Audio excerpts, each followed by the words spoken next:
So what do you talk about when you chit chat with colleagues at work or with neighbors in the neighborhood? Do you talk about the weather? Do you talk about the traffic? What do you say about the weather and the traffic?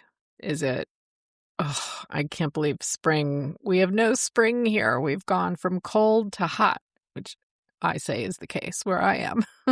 Is it, oh, the traffic was so bad?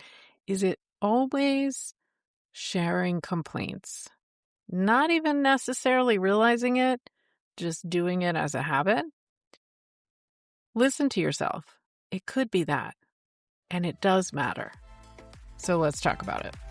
Welcome to Mind Your Midlife, your go-to resource for confidence and success, one thought at a time. Unlike most advice out there, we believe that simply telling you to believe in yourself or change your habits isn't enough to wake up excited about life or feel truly confident in your body. Each week, you'll gain actionable strategies and, oh my goodness, powerful insights to stop feeling stuck and start loving your midlife. This is the Mind Your Midlife podcast.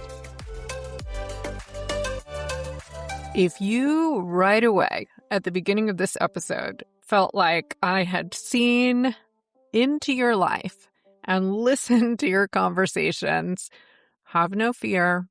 This is something we all do. Now, anything you do occasionally is not a big deal, right? What I'm talking about is habitually, if we are complaining as a way of talking, as a way of interacting with people all the time, we need to maybe make some adjustments to that habit. This is one of the things that I'm asked to talk about on other podcasts pretty regularly. And so powerful a switch that you can make in your life. And a lot of times we don't even catch it. We don't even realize it. So here's my story. I was, for 12 years, a high school math and economics teacher. You may or may not know that. I also have worked in the corporate world. I work in corporate training. I've done a lot of different things. At the time that I was teaching high school, some number of years into that career, I don't remember exactly how many, I hit a big birthday. And on this big birthday, I started looking ahead at my life, and I had some trouble, quite frankly, imagining teaching for 25 more years. And this is a whole separate conversation that we can have. You tell me in the comments or tell me on social media if you want to have it. But it's a whole separate conversation we can have about teaching and about the burnout that I hit in teaching. But for our story today, simply we know that I could not imagine being there for another 25 years. I mean, isn't it a bit hard to imagine doing anything for another 25 years? It's like hard for our brain to process. So at that time, I said, well, I really want to have some options. And what I decided to do was I decided to join a direct selling network marketing company. And this was for products that I already loved. So I said, why not? Let's see how it goes. Now, the long and short of it is I stayed with that company for quite a number of years, and I had a lot of success with it. And that is the reason I became a mindset coach, because of all the mindset I had to learn related to that. But let's roll back to kind of early on when I'm starting out. I was in the kitchen one day with my husband, and we were just chatting. I don't really even remember what we were talking about, but he turned to me and said, in just a conversational way, not an accusatory way or anything, he said, you know, if you don't like it, you don't have to do it. Why don't you just stop talking about the direct selling business? And I said, what? I do like it. What do you mean if I don't like it, I could just stop? I mean, that's nice, I guess. Thank you for being supportive, but what? I was truly incredulous. And, we remember situations that are more extreme in surprise, in sadness, in happiness and joy. These are the situations that stick in our mind. So this one has stuck in my mind. I was shocked. What do you mean if I don't enjoy it? He said, well, all you do is complain about it. And let me tell you, I did not realize that I was complaining about it all the time. So apparently, standing there having a conversation in our kitchen, what I was doing was complaining about this direct selling business that I was doing. And he was happy to listen and just was kind of saying, you don't sound happy, so why don't you just not do it? And the key here is I had no idea. I did not know I was complaining. And I am so thankful for that conversation because I started to listen. Because, of course, at first, I was kind of thinking, I can't be complaining that much. Really? I can't be, right? I can't be complaining that much. Wouldn't I be just annoying people all the time? Maybe I was. Maybe I was annoying people all the time. I can't know that. We can't know what other people really think about us. But I started to listen. And I would go to school and I would just pay a little bit more attention to my conversations with my coworkers. I would pay a little bit more attention to conversations I had with my kids' friends' parents at sports or whatever else, activities. I would pay a little bit more attention to the conversations I had with my friends and my neighbors. And you know what I heard? I heard, I'm so busy. I'm so tired. Oh my gosh, I didn't get enough sleep. The traffic was horrible. I mean, I can't ever get anywhere on time. Like, I'm so sorry I'm late. The traffic, oh, crazy. Or I can't believe how these people never do what they're supposed to, and nobody ever does this or that, and I'm so busy, and I'm so tired, and the copier's always broken. Why is a freaking copier already always broken? And the weather, and I had a boring weekend. I mean, just all of it. All of it. And in my little reenactment there, I sounded upset on some of those, and that was the case sometimes. But sometimes it was just conversation. I'd walk in, I'd chat with another teacher. We'd say, oh, I had so much grading to do last night. Yeah, I know, always so much grading to do. And I seem to always leave it for the end of the month. And I don't know why I do that to myself. But the weather wasn't very good. So it wasn't like I could go out and do anything. Like that whole conversation is us relating to each other and complaining about just these things that are going on in life. So as I started noticing this, I didn't really know is it a big deal? I was still learning about mindset, learning about the power of our thoughts and our emotions. I was still learning, so I said, what if I could speak differently? And there are people in my extended family who tend to be quite pessimistic. And I had noticed this. And I had, self-congratulated a little bit, patted myself on the back that I wasn't so pessimistic as XYZ person. And suddenly it occurred to me that maybe I was. Maybe I was pessimistic like XYZ person in the extended family or in the friend group. And that was an eye-opener as well. So I said, you know what? Maybe I could have conversations differently. And I decided, let me see if I can just interact with my colleagues, with my friends, with my family, my neighbors, who we're talking about, without talking about the traffic, the weather. I'm so busy. The copier's broken. There's nothing to eat. And there was a period of time, I am not kidding when I say this, that I did not know how to have a conversation.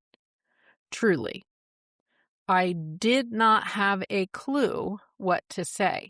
And this has been years ago now, so it's kind of amusing me to say this, but at the time, this was real, and it was confusing, and I kind of felt silly. Like, why don't I know what to say? What in the world is wrong with me? I can't have a conversation with this teacher that I always have a conversation with every day. And it wasn't her fault or his fault or whoever I was talking to. It was that we were in this pattern. And when we got together, we got right back in the pattern. The train went right back on the track, down the conversation. I meant to say down the complaining pathway in a conversation.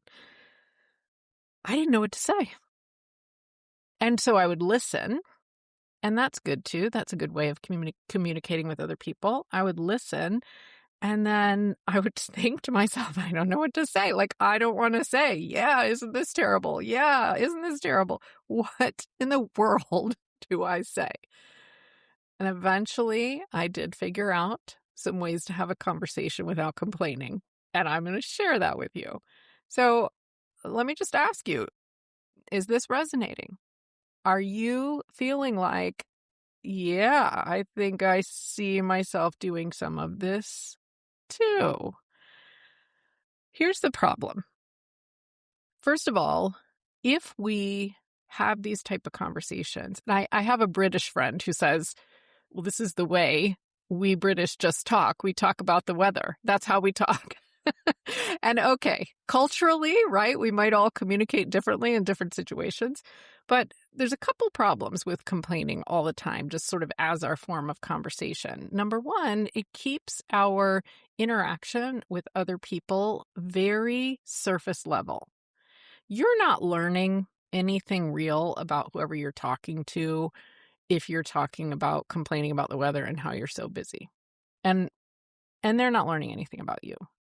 And so maybe from a safety perspective, when I'm meeting someone new, maybe that's nice to have like this surface level conversation. But if that's what I'm always doing, then every interaction is just surface level. And we as people, particularly as women in midlife going through so many challenges, we need to have real communication, at least with some people in our lives. We need the community that comes from that. So staying surface level is not going to do us any favors. Next, if we are focused on complaining, it's going to drain our energy, which is going to reduce productivity. So you can imagine that it's sort of mentally, if we're always saying that we're too busy, well, that is not a formula for productivity, because I'm just sitting here thinking about how I'm so busy and I get on this mental, what is it called? The mental mouse wheel. What is that called? Why can't I think of it? Anyway, I'm running and running. I'm so busy and thus not doing anything and then thus more busy. I'm thinking of a movie scene where one of the characters is saying, hence, like, we are complaining all the time about being so busy. Hence, we are not getting anything done because we're on this hamster wheel, there's the word, of thinking we're so busy. Hence, our productivity is down. Hence, we're even busier. And then the other character says, stop saying hence. Anyway, that is going to become a problem in your day-to-day life in actually getting things done, even when it's just the weather, the traffic. We're not complaining about serious, hard-hitting day-to-day issues, right? In some of these conversations, it still drains energy. It still drains it. Next thing, sometimes we complain because we want attention. And this is kind of how children can be sometimes. And we can all do it. But children in particular, I've studied human development as part of being a teacher, and as we humans go through different developmental phases through life, we change the way we do this, but there are periods of time where we want attention, and it doesn't matter whether it's positive or negative attention, that's attention. And you may be kind of in one of those phases yourself. No judgment. Complaining will do that.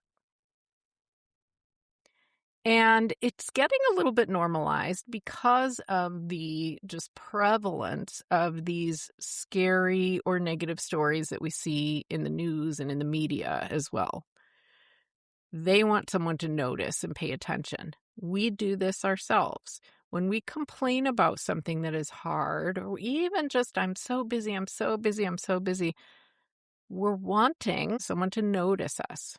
And maybe even we're hoping somebody can make it better. I would argue that most of the time it's just wanting somebody to notice us and feel bad for us, because that feeling bad for us is still a feeling. It's like getting the negative attention because that's some attention. Any attention is good. Sometimes that's why we're doing it. And that might feel good in the moment. We got people paying attention to us. Oh no, I'm sorry. The average person, according to a study I read, complains 30 times a day. And again, some of it's surface level. Okay, surface stuff. The problem is, amongst the 3 I've already mentioned, I got 2 more for you. Another one.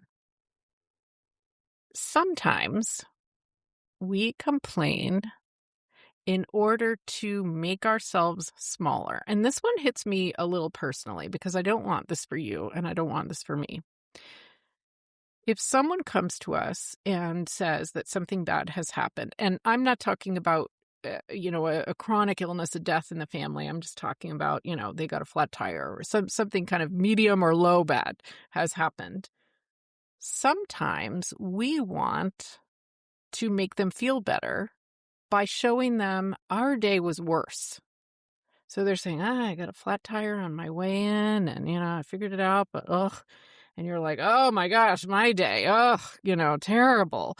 You should feel good. That's kind of what we're saying. You should feel good because I have it even worse than you. Lucky you. Sometimes we're making ourselves smaller so that other people we think might feel comfortable around us, might feel good. I'm here to say that is not a healthy way to communicate. So if that's what you're doing, catch yourself. And I'm going to give you a couple tips on that. Don't worry. And the overarching reason why I want us to all listen to how we're speaking is this last one. When we complain on a regular basis, even the little stuff, it's rewiring our brains to more easily continue complaining. Future complaining is more likely. So every time you think of things to complain about and you have a conversation with people, your brain is going, okay, that worked. Let me find other things. Let me find other things. That was a comfortable conversation. Let me find other things. And that's other things to complain about. So our brain gradually is restructuring those thought links. It's changing how the reticular activating system recognizes things going on in your life to find the negative first, to find fault, to see the difficulties. And it starts to become more of your default in your subconscious brain. And we know the link between how we're feeling and the thoughts going on in our head. So what's this going to do to our emotional state? Well, nothing good. It's going to do nothing good. If we go through our day with our reticular activating system, which is basically the filter that decides what you recognize in your life, in your reality, what you pay attention to. If we're going through the day and we're filtering in the stuff that gives us some complaining fodder, then we're going to do it more, we're going to do it more, we're going to do it more, we're going to keep seeing the bad stuff. And if we can get ourselves out of that default, it is going to change your emotional state. It's potentially going to change your nervous system. It's going to change your health.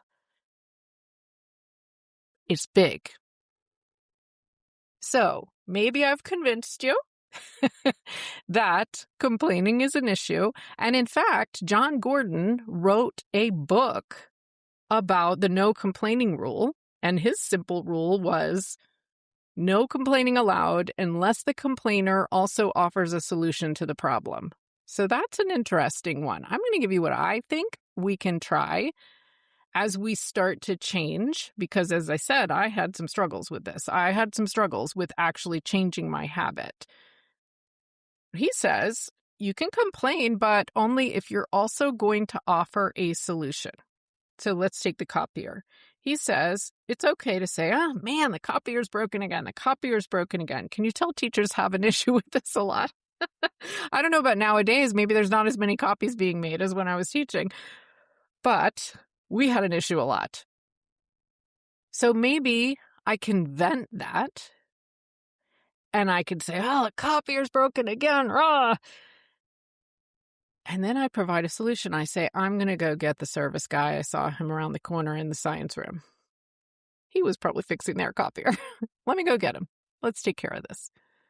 Or let me take that downstairs to social studies for you. I think theirs is working. Okay. Because what you've done is switch the conversation to something productive. Now, is that easy? Not necessarily. And he says that too. Not necessarily.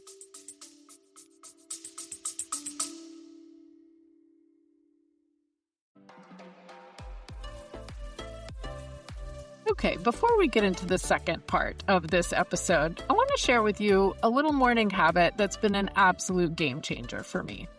At this point in life, you've heard me say this. I don't want to add 10 steps to my morning or 15 steps to my evening. I just want to feel good and I want to make good decisions. For over 2 years now, I've been starting my day with a duo of products that I put right in my big water bottle that gives me 12 servings of veggies, probiotics, vegan collagen builder, and healthy energy made from green tea. It's so easy, I even take it traveling wherever I'm going. So, if you know that you could use a little boost, check out Green Synergy Elixir and Energy Fizz together in a pair at cherylpfisher.com/recommendations.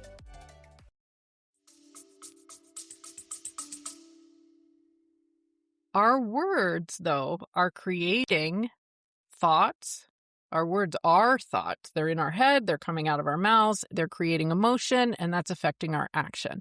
If we've trained ourselves to always find the negative stuff because we want to complain about it, it's going to change how we come across in the world.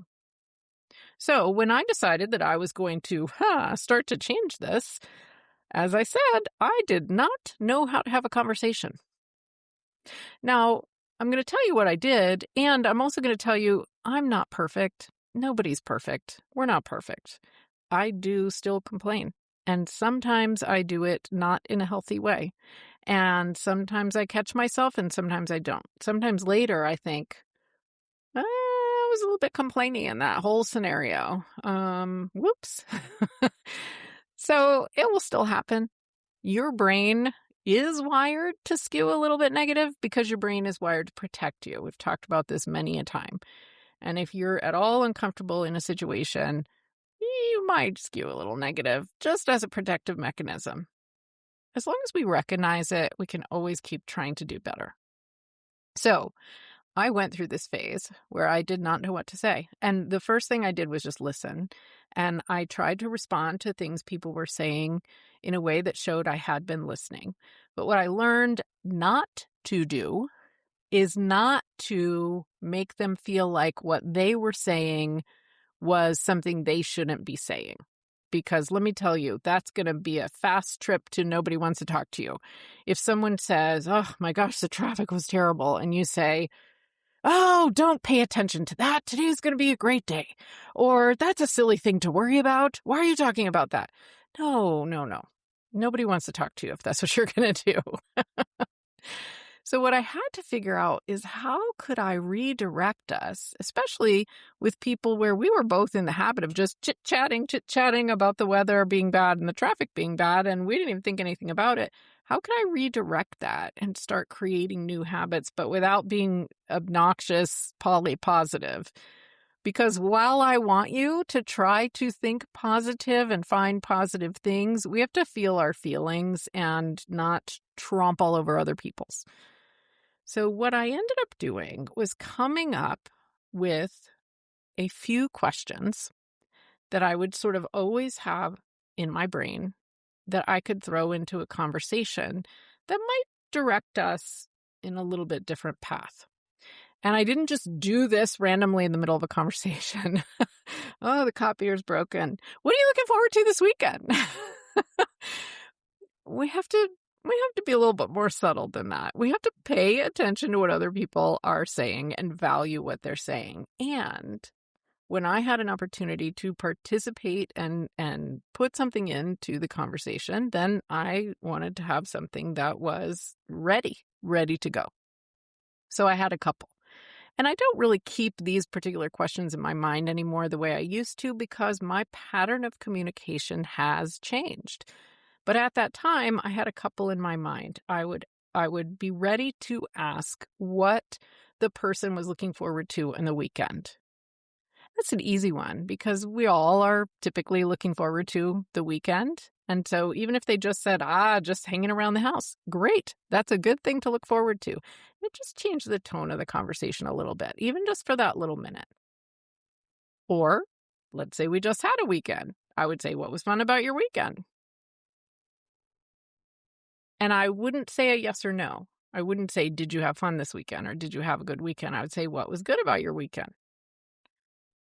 So maybe that would open up a little something to talk about. Maybe they would tell me something they did and we could talk about that thing and that would become a bigger conversation. Maybe. I just had these simple questions. It could be, where are you looking forward to traveling next if they travel a lot? Or what are you looking forward to this summer? Not all of my questions will work for you.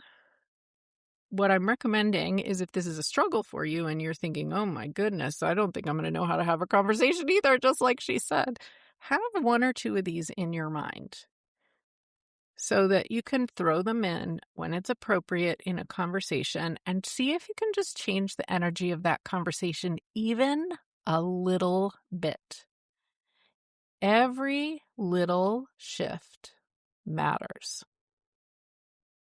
Now, let me pause a minute because one of the questions I often get when I talk to people about this is, well, I feel upset that you're telling me I can't ever complain. What if I need to vent? So let me be clear. I'm not saying you can't ever complain. First of all, none of us are perfect. We're going to do it sometimes anyway. But second of all, sometimes you really do need to vent. Venting is not the same thing as this complaining as conversation habit. One of the best things you can do with venting, and you could do this on your own or you could do this with a friend, is you could allocate a time. You could say, I need to vent for 5 minutes. Stop me after that. And then you could, this happened and that happened and blah, blah, blah. Because it is sometimes helpful to get it out. And you do need to feel the feelings. Maybe you each take 5 minutes. Maybe you each take 10, whatever. You give it time. You can even do this by yourself. You can do it with a journal. You can just scribble down for 10 minutes, all this stuff, and then put it down. And then ask yourself, how am I feeling? Like, what am I feeling in my body? Was that good? Was that helpful? Can I move forward and talk about something else and focus on something else? Am I now able to start thinking about some sort of resolution or some sort of solution? Or maybe that was enough. Maybe I don't have to think about it anymore.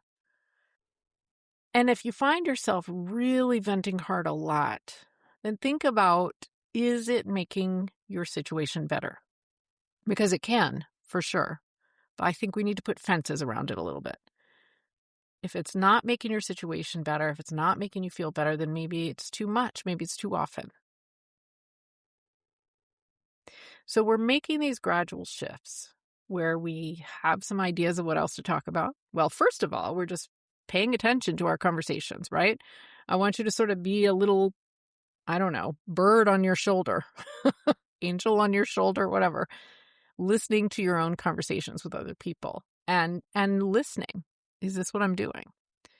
First step is always recognizing it. Second step is having a few ideas of what you could talk with someone about that maybe shifts the focus of the conversation when we get into this kind of complaining habit. Third thing is being intentional about venting. When you need to vent, you vent. And you ask that person to keep you accountable. Here, we're going to do this, and we're going to put a fence around it, and then we're going to move on and do something else. And then the fourth thing is something you've heard me talk about before. Complaining tends to, as we talked about, start our brains focusing on all the negative things, the things that we have the opportunity to complain about. That's what we're looking for. I'm looking around my life for things I can have conversations with people about because we need community, right? In midlife, we're dealing with a lot of stuff. So do you think you could maybe recognize in your life something that you could complain about? How many times do we say that in this period of life, there's so much change? There's change with our kids. There's change with our parents. There's change with our jobs. There's change with our bodies. There's going to be something that you can complain about. And so if we're focusing on always finding that, maybe not the ideal focus. So we want to start switching that. And you've heard me say this. We want to start switching that by looking for glimmers. And this is so tiny and simple. It's hard to imagine how powerful it is at first. I want you to pay attention throughout your day to little tiny moments of joy. My coffee tastes so good. I'm looking out the window and the breeze is blowing the leaves. It's so pretty. I feel like I'm in a treehouse. Tiny things. I walk outside, take a deep breath, and the air is just lovely today. Somebody said something nice to me. Oh, it feels good. Feel it. Tiny things. Doesn't matter what it is. Tiny things. Feel those things. Because that is going to do the exact opposite. And that is going to start training your brain, your reticular activating system, to look for more tiny, joyful things. And what do you think happens when your brain gradually, over time, starts to learn to look for joyful things? You're going to find them, and you're going to find them more often and more often and more often, and you're not even going to realize you're actively doing it. It's all about perspective, and it's all about what the subconscious brain is looking for. So I hope that this episode gives you a way to move forward if you're finding yourself in this pattern, in this habit of just kind of complaining as conversation. And if you have questions about this or you want to talk about it, come find me on social media, Cheryl P. Fisher, almost everywhere. I am happy to chat with you about it. Share this episode with someone who would benefit. Share it on your socials. Tell them it was your favorite episode, whatever you want to do. And then make sure that you have hit the follow button, because next week I have a Changemakers episode for you with a New York Times best-selling author. And she has written a book about women in the 1970s. It's historical fiction that I absolutely loved, and you will love our conversation. I'll see you then. Keep remembering, midlife is your time to take just a little bit better care of yourself. On the inside and on the outside. Just a little bit better makes a big difference.